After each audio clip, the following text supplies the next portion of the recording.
जय हिंद साथियों, स्वागत है आप सभी का आप ही के अपने यूट्यूब चैनल में। दोस्तों, आज हम बात करेंगे जैसा कि थंबनेल में दिया है राकेश झुनझुनवाला साहब के बारे में। तो राकेश झुनझुनवाला साहब के बारे में मैं कोशिश करूंगा कि अन्य यूट्यूबर की तरह आपको जो बनी हुई मार्केट में दोहराई हुई बातें हैं वो ना देकर हम उनसे कुछ सीखने की कोशिश करेंगे। और जो भी बात करूंगा आपके साथ कोशिश करूंगा कि सच के साथ जो मेरा व्यू है वो मैं रख सकूं। दोस्तों, उन्होंने कैसे कमाया, क्या कमाया, हम इतने बड़े लोग नहीं है कि उनके ऊपर कमेंट कर दें, लेकिन कुछ चीजें हैं जो हमें उनसे सीखना चाहिए। और साथ ही साथ हम इतने प्यादे हैं, हम इतने छोटे लोग हैं, एक तरीके से देखा जाए उनके मुकाबले उनकी बहुत वो बहुत आगे जा चुके हैं, उनका बहुत इन्वेस्टमेंट है, उन्हें इंडिया का बिग बुल कहा जाता है। तो हमें कोशिश करेंगे कि हम कुछ ना कुछ तो ग्रहण कर पाए इस वीडियो के माध्यम से। और मेरी कोशिश रहेगी कि इस पूरे वीडियो में मैं आपसे वो बातें शेयर करूं जो अन्य यूट्यूबर नहीं करते हैं। तो चलिए शुरू करते हैं राकेश झुनझुनवाला साहब के पोर्टफोलियो के साथ ही इस वीडियो को। और दोस्तों, आखिर तक बने रहे, आपके लिए कुछ सस्पेंस होगा जिसमें आप अगर जुड़ते हैं तो आशा रहेगी कि वो आपके लिए कुछ बेहतरीन मिलेगा आपको। तो दोस्तों, मैंने ये एक वेबसाइट खोली है, जैसे मैंने यहाँ पे लिखा, मैं पढ़ रहा था उनके ऊपर तो इसलिए बहुत जल्दी ओपन हो गई।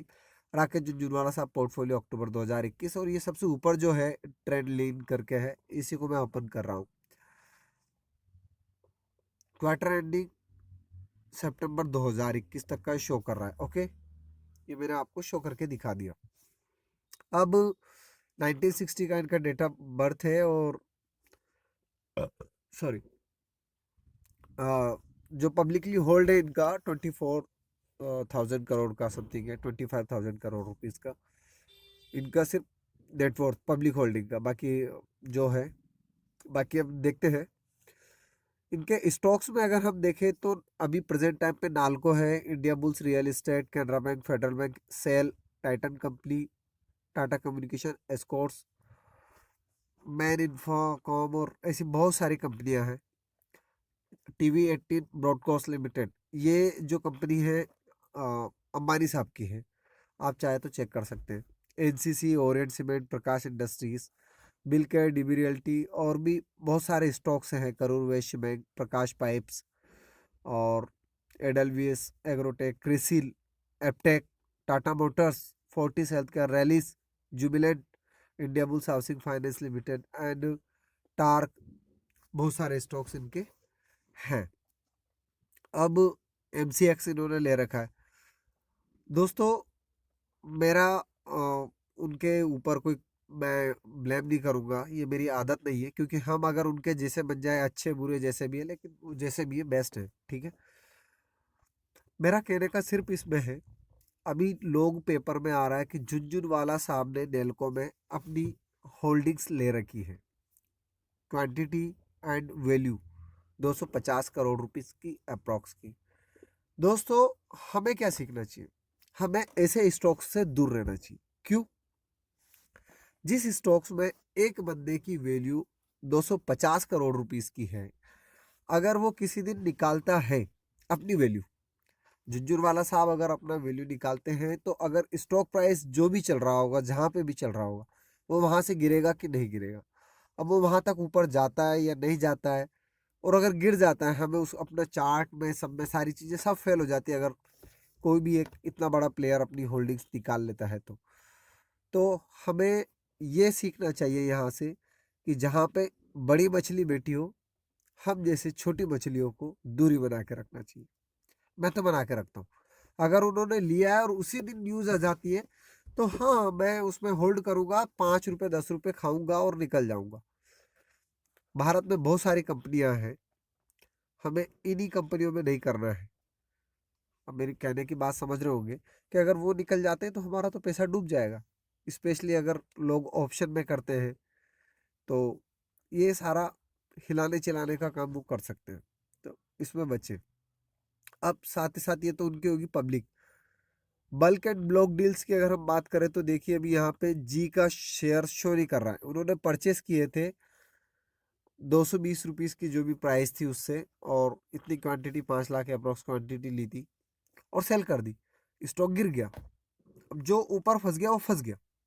समझ रहे हैं आप मेरा कहने का मतलब। साथ ही साथ राकेश झुनझुनवाला साहब के ऊपर एक खास बात और मैं बताता हूँ। अब ये कुछ उनके ऊपर इनसाइडर ट्रेडिंग एंड ये अदर अदर अदर ये जो भी है उनका चल रहा है, राइट। तो ठीक है, हम नहीं करेंगे, लेकिन एक चीज और हमें अगर उनके पास्ट को देखा जाए 1987 का, तो दोस्तों आप सब लोग बोलते हैं कि सिर्फ उन्होंने 5,000 रुपये लगाकर 5,000 रुपये लेके आए थे। वो ऐसा सारी जगह आता है 5,000 रुपीज़ 1987 में, और उन्होंने अपनी स्टॉक मार्केट की जर्नी शुरू की थी। तो अगर आज के टाइम और उस समय 5,000 rupees 5,000 rupees value value in 1987 1987 करते हैं,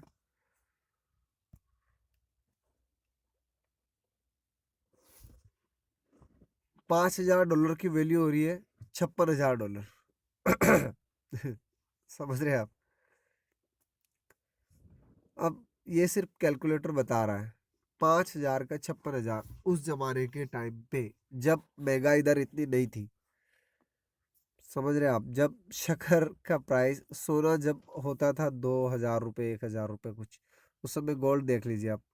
$100 इन 97 इन 2000, $1 जो $100 की प्राइस उस समय, आज के टाइम पे $1,131 हो चुकी है। अब हम यहाँ पे अमाउंट डालेंगे 5,000 रुपीज़, और ये भी कम निकालेगा, उतना नहीं निकालेगा जितना हम सोच रहे हैं, राइट। 56,000 रुपीज़ बता रहा है, राइट। अब 56,000 रुपीज़ बता रहा है ये, लेकिन 56,000 आज के हिसाब से तो कुछ है नहीं। अब ये सिर्फ डॉलर के हिसाब से काउंट कर रहा है, मतलब सीधा सीधा 1 लाख रुपए वो लेके आए थे। फिर उनके बारे में कहा जाता है कि उन्होंने 12 लाख रुपए का किसी से लोन लिया था, कुछ जो भी उस समय चलता था, और 8 लाख रुपए उन्हें किसी लेडी ने दिए थे। वो खुद ही अपने इंटरव्यूज में ये बात करते हैं। टोटल 20 और एक 20 लाख रुपए उस टाइम के। तो अगर उस टाइम के 20 लाख रुपए आज के हिसाब से काउंट करें,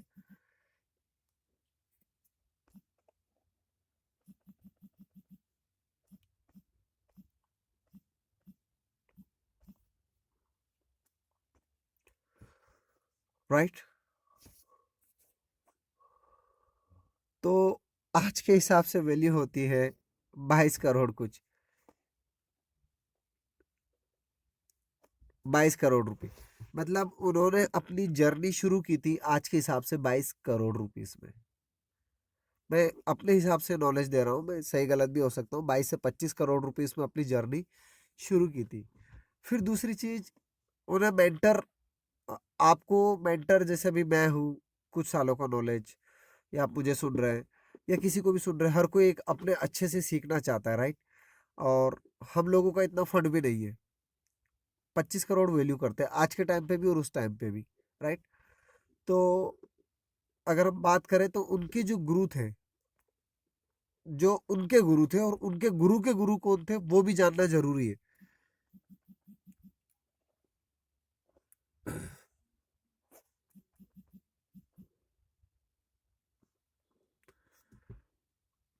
दमानी साहब, राइट, जिनकी प्रेजेंट अगर वैल्यू देखा जाए तो भैया बहुत ज़्यादा है।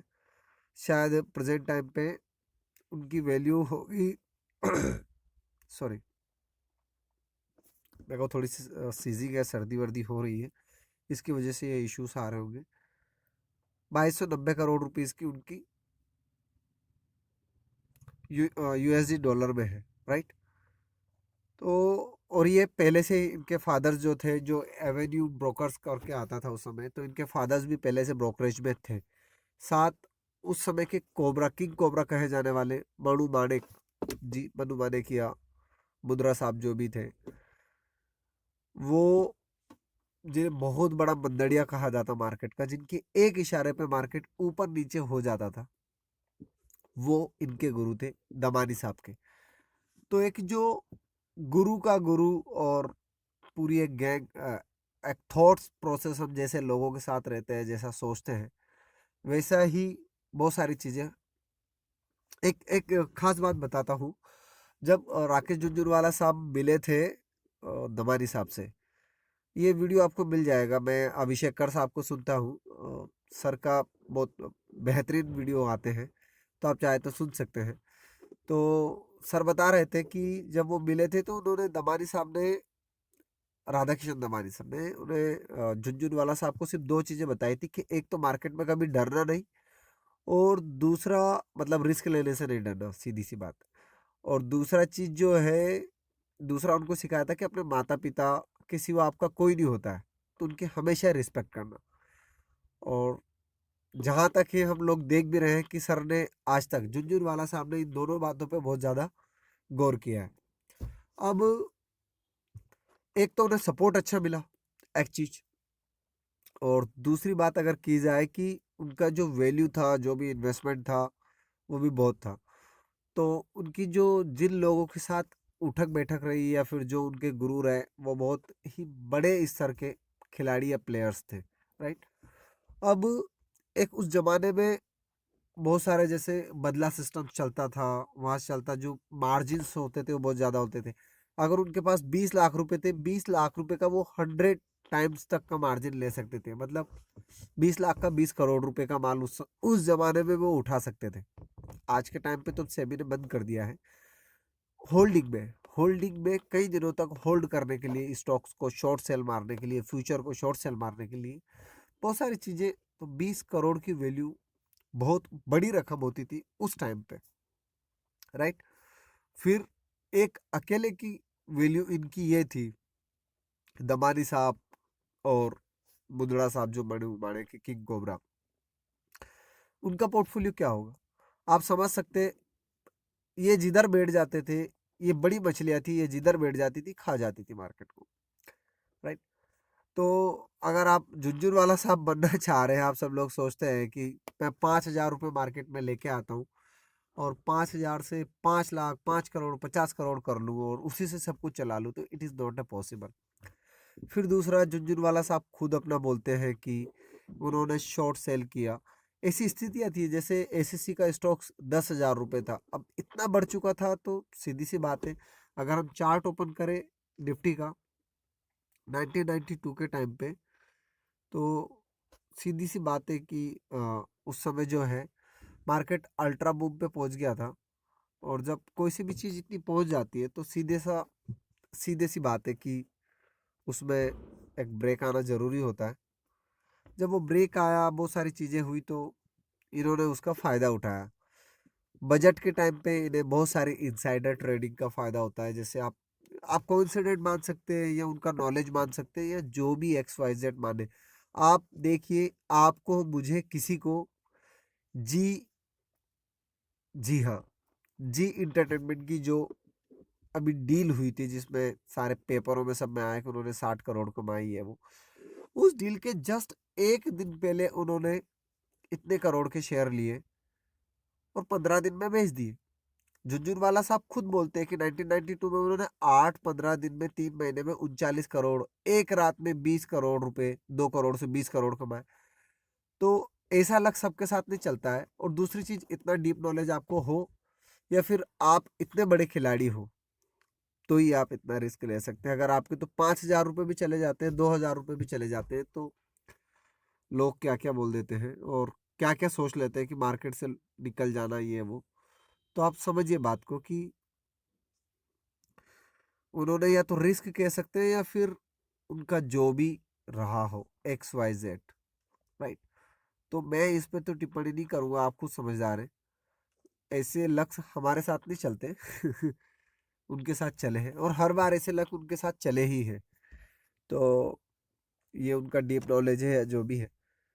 तो झुनझुनवाला साहब से हमें यही चीज़, और दूसरी चीज़, अगर आप बल्क क्वांटिटी में अगर आप देखें, तो अभी उन्होंने एक मैं छोटा सा आपको स्क्रीनशॉट दे रहा हूँ।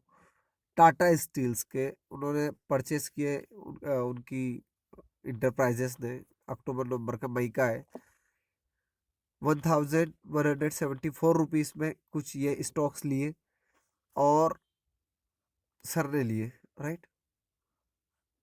और फिर वापस 1181 में कुछ सेल किए और सेल मारते रहे। देखिए आप उनको,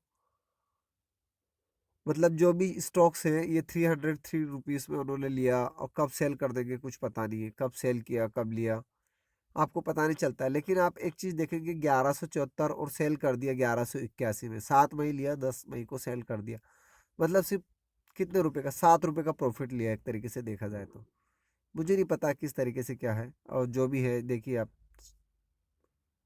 राइट। इनकी क्वांटिटी अगर आप ऐड करेंगे तो इक्वल टू यही आएगा, 2136, 0.12639, और ये कुछ 10% के अप्रोक्सीमेटली कुछ उन्होंने बचा लिए। फिर उन्होंने वापस इतने स्टॉक्स फिर उठा लिए 10 मई को ही। देखिए इतने पे सेल कर दिया, प्रॉफिट ले लिया, फिर इतने पे ले लिया, और कब क्या करेंगे I have no idea, right. Sorry. अब रखे हैं नहीं रखे, मुझे इसका आइडिया नहीं है, और मैं आइडिया लेना भी नहीं चाहता। लेकिन मैं सिर्फ यही कह रहा हूँ कि वो जब 7 रुपये में इतनी बड़ी क्वांटिटी लेके, अब आप बोलेंगे इतनी बड़ी क्वांटिटी ले ली है, तो आप झुनझुनवाला साहब अगर बनना चाहते हैं तो आप बन सकते हैं, हमारी तो नहीं है, तो हम धीरे धीरे करके बनेंगे। और फंड को, सीधी सी बात है, फंड को इस तरीके से बढ़ाया जाए कि जैसे अगर आप मार्केट में 1 लाख रुपए लेके आ रहे हैं, तो वारेन बफेट सर का अगर इन्वेस्टमेंट अगर हम देखें, सॉरी,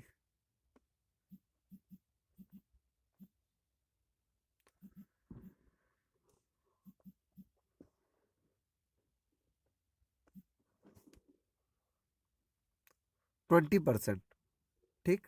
एवरेज रिटर्न जो उनका 20% होता है, बैंक हमको ये कुछ देता है 20%, राइट। वारेन बफेट सर का बोल रहा हूँ मैं, जो वर्ल्ड में नाम चलता है 20%। अब अगर हम 1 लाख रुपीज का 2% या 20% निकालेंगे तो 20,000 रुपये होता है। आप 1 लाख का 100% ऑप्शन में ले लीजिए, तब भी एक साल में 2 लाख रुपए होता है। और आप चाहते हैं कि 1 लाख रुपए लेके, तो पूरे साल का 12 महीने में से आप अगर पूरे 12 महीने ही प्रॉफिट में रहे, तो 20,000 इंटू 12, तो 1 लाख के 3.5 लाख रुपए आपके आराम से हो जाएंगे, राइट। अगर आप सिर्फ ये सोच लेके चल रहे हैं तो। लेकिन आप चाहते हैं कि 1 लाख से 2,000 रुपये per day, right. 2,000, market open रहता है एक माह में समथिंग समथिंग 16 दिन, 15 दिन मान ले, इंटू 30,000 रुपये, राइट। आप 1 लाख में नहीं, मैंने 2-2 हजार 5-5 हजार वालों को सोचा, 30,000 इंटू इंटू 12, 3,60,000।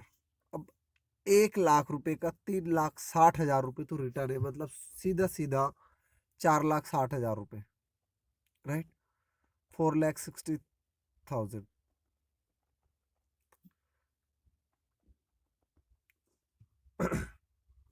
1 लाख का 4,60,000 हो जाना, मतलब सीधी बात है 125 गुना, 125, जो कि थोड़ा सा इम्पॉसिबल नहीं लग रहा देखने में, इतना नहीं हो पाता।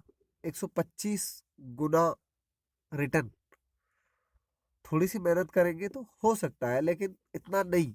आप एक बार ले लेंगे, 2 बार ले लेंगे, लेकिन आप जब लॉस करेंगे तो पूरा गंवा देंगे। तो इसलिए मार्केट में अगर आप परमानेंट बने रहना चाहते हैं तो रियलिस्टिक सोच रखिए, रियल सोचिए, अच्छा कमाइए, धीरे धीरे कमाइए, लॉन्ग टर्म के लिए कमाइए, ताकि आप मार्केट में बने रह सके, प्रतिदिन ट्रेडिंग ना करें।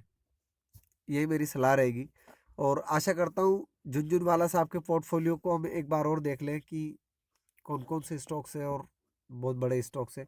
हाँ, एक चीज और मैं आपको बताना भूल गया, insider trader trades and SAST, Rakesh Jhunjhunwala साहब के ऊपर कुछ ये द मैनर का, राघव प्रोडक्टिविटी और इन सब के ऊपर लगा है। तो इनसाइडर ट्रेडिंग ये एक रूल्स है सेबी का, राइट। सॉरी। आप चाहे तो गूगल पे जाके पढ़ सकते हैं। SAST लिखेंगे पूरा आ जाएगा, राइट। तो ऐसे झुनझुनवाला साहब के ऊपर बहुत सारे केसेस भी हैं, और जो भी है उन्होंने जैसे भी सेटलमेंट किए, लोगों को तो परमानेंट बैन कर दिया जाता है, लेकिन वो सेटलमेंट करके आ जाते हैं, जो भी हो उनका जैसा भी है। तो आशा करता हूँ ये वीडियो आपको पसंद आया होगा। वीडियो पसंद आए तो वीडियो को लाइक करें, चैनल को सब्सक्राइब करें, और अगर आप चाहते हैं कि अगला ही कुछ ऐसा ही इंफॉर्मेटिव वीडियो आए राकेश दमानी साहब या किसी भी बहुत अच्छे प्लेयर्स के बारे में, कि मार्केट में, या फिर अगला जो वीडियो आए, क्या आप मार्केट से करोड़ों कमा सकते हैं, या मार्केट से आपकी रोजी रोटी चल सकती है क्या, या में आप फुल टाइम ट्रेडर कैसे बने, के बारे में एक रियलिस्टिक सोच के साथ, एकदम सच के साथ, तो आप कमेंट में लिखे श्री। हम सिर्फ 81 सब्सक्राइबर्स लोगों का एक ग्रुप है, तो मेरी उम्मीद है कि सिर्फ 1% से थोड़ा सा बढ़ा के सिर्फ 10 लोगों का अगर कमेंट मेरे पास आता है, तो मैं ये वीडियो आपके लिए जल्द ही ला दूंगा। तो तब तक के लिए अलविदा, मिलते हैं जल्द ही। जय हिंद, जय माँ भारती।